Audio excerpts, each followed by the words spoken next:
তাদের চরিত্র কি, তারা কিভাবে মানুষকে জবাই করে, এই দৃশ্য আমরা গতকালকে দেখেছি।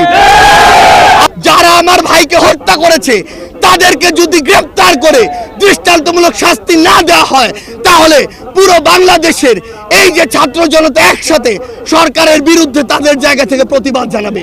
এই বাংলাদেশের মুসলমান যারা রয়েছে শান্তিপ্রিয় মুসলমান, এই বাংলাদেশের মুসলমান যারা রয়েছে তারা যেমন নিজেদের ধর্মের প্রতি তাদের সহানুভূতি রয়েছে, অন্যান্য ধর্মের যারা রয়েছে তাদের প্রতিও তাদের সহানুভূতি রয়েছে। কিন্তু হ্যালো, আসসালামু আলাইকুম বন্ধুরা, আপনারা সবাই কেমন আছেন? আশা করি সবাই ভালো আছেন।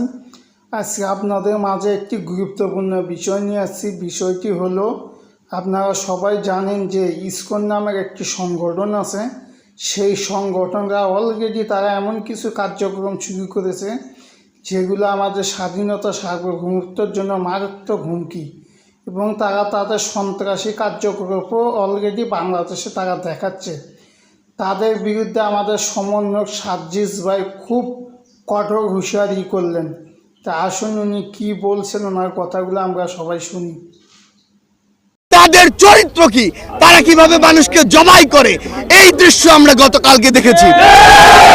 যারা আমার ভাইকে হত্যা করেছে তাদেরকে যদি গ্রেফতার করে দৃষ্টান্তমূলক শাস্তি না দেওয়া হয়, তাহলে পুরো বাংলাদেশের এই যে ছাত্র জনতা একসাথে সরকারের বিরুদ্ধে তাদের জায়গা থেকে প্রতিবাদ জানাবে। এই বাংলাদেশের মুসলমান যারা রয়েছে শান্তিপ্রিয় মুসলমান, এই বাংলাদেশের মুসলমান যারা রয়েছে তারা যেমন নিজেদের ধর্মের প্রতি তাদের সহানুভূতি রয়েছে, অন্যান্য ধর্মের যারা রয়েছে তাদের প্রতিও তাদের সহানুভূতি রয়েছে।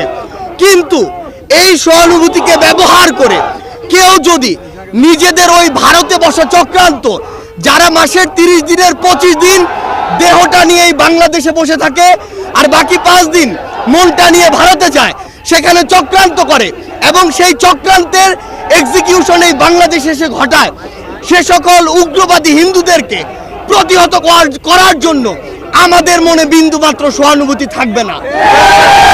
আমরা আমাদের জায়গা থেকে স্পষ্ট করে বলতে চাই, আমরা অনেক সহ্য করেছি, আমরা আমাদের জায়গা থেকে সর্বোচ্চ উদারতা দেখিয়েছি। আমরা দেখেছি এই অভ্যুত্থানের পূর্বে কারা কতটুকু এই অভ্যুত্থানকে সমর্থন করেছিল।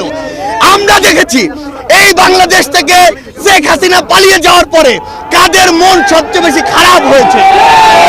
আমরা আমাদের জায়গা থেকে স্পষ্ট দেখেছি, যখন এই বাংলাদেশে অভ্যুত্থান পরবর্তী সময় একটি অস্থিতিশীল পরিবেশ হওয়ার কথা ছিল, তখন কিভাবে আমাদের এই মাদ্রাসার ভাইরা ওই মন্দিরে গিয়ে পাহারা দিয়েছে, কিভাবে 5ই আগস্ট রাতে সারা রাত ওই মন্দির পাহারা দিয়ে সকালে ফজরের নামাজ তার সামনে রাস্তায় পড়েছে। সেখানে এই সহানুভূতিকে কেউ যদি প্রশ্রয় হিসেবে দেখে, আমরা স্পষ্ট করে বলে দিতে চাই, শুধু অন্তর্বর্তীকালীন সরকার নয়, বৈষম্য বিরোধী ছাত্র আন্দোলন নয়, জাতীয় নাগরিক কমিটি নয়, পুরো বাংলাদেশ একসাথে এ সকল উগ্রপন্থীদেরকে প্রতিহত করবে। আমরা আমাদের জায়গা থেকে স্পষ্ট করে বলতে চাই, এসব ইসকনের নামে যেসব উগ্রপন্থীরা বিগত 16 বছরে অসংখ্য অপকর্ম ঘটিয়েছে, ফ্যাসিস্ট আওয়ামী লীগ এ সকল অপকর্মকে মানুষের সামনে আসতে দেয়নি। তারা ইসকনের এই সকল অপকর্মকে মদত দিয়েছে, প্রশ্রয় দিয়েছে, আশ্রয় দিয়েছে, লুকিয়ে রেখেছে। কিন্তু তাদের চরিত্র কি, তারা কিভাবে মানুষকে জবাই করে, এই দৃশ্য আমরা গতকালকে দেখেছি। আমরা আমাদের জায়গা থেকে স্পষ্ট করে বলতে চাই, বাংলাদেশের মানুষ যেমন সকল ধর্মের প্রতি সহানুভূতিশীল, একইভাবে সকল উগ্রবাদীদের বিপক্ষে তাদের রক্ত গরম হয়ে সর্বোচ্চ অবস্থানে যেতে, তাদের বিরুদ্ধে দাঁড়াতে, তাদের প্রতিহত করতে বিন্দুমাত্র দ্বিধা করবে না। আমরা আমাদের জায়গা থেকে সরকারকে স্পষ্ট করে বলতে চাই, যারা আমার ভাইকে হত্যা করেছে তাদেরকে যদি গ্রেফতার করে দৃষ্টান্তমূলক শাস্তি না দেওয়া হয়, তাহলে পুরো বাংলাদেশের এই যে ছাত্র জনতা একসাথে সরকারের বিরুদ্ধে তাদের জায়গা থেকে প্রতিবাদ জানাবে। আমরা আমাদের জায়গা থেকে বলে দিতে চাই, যদি এই ক্ষেত্রে দৃষ্টান্তমূলক শাস্তি না হয়, তাহলে এটি হবে সরকারের বিচার ব্যবস্থার ক্ষেত্রে অন্যতম একটি ব্যর্থতা। আমাদের জায়গা থেকে স্পষ্ট কথা, এই যারা ইসকন নামের যারা এই উগ্রপন্থী একটি মনোভাব বাংলাদেশে ছড়াচ্ছে, হিন্দুত্ববাদী মনোভাব বাংলাদেশে ছড়াচ্ছে, তাদেরকে অবিলম্বে নিষিদ্ধ করে বাংলাদেশের স্থিতিশীলতার জন্য, শান্তিপূর্ণ পরিবেশের জন্য তাদেরকে অবিলম্বে নিষিদ্ধ করতে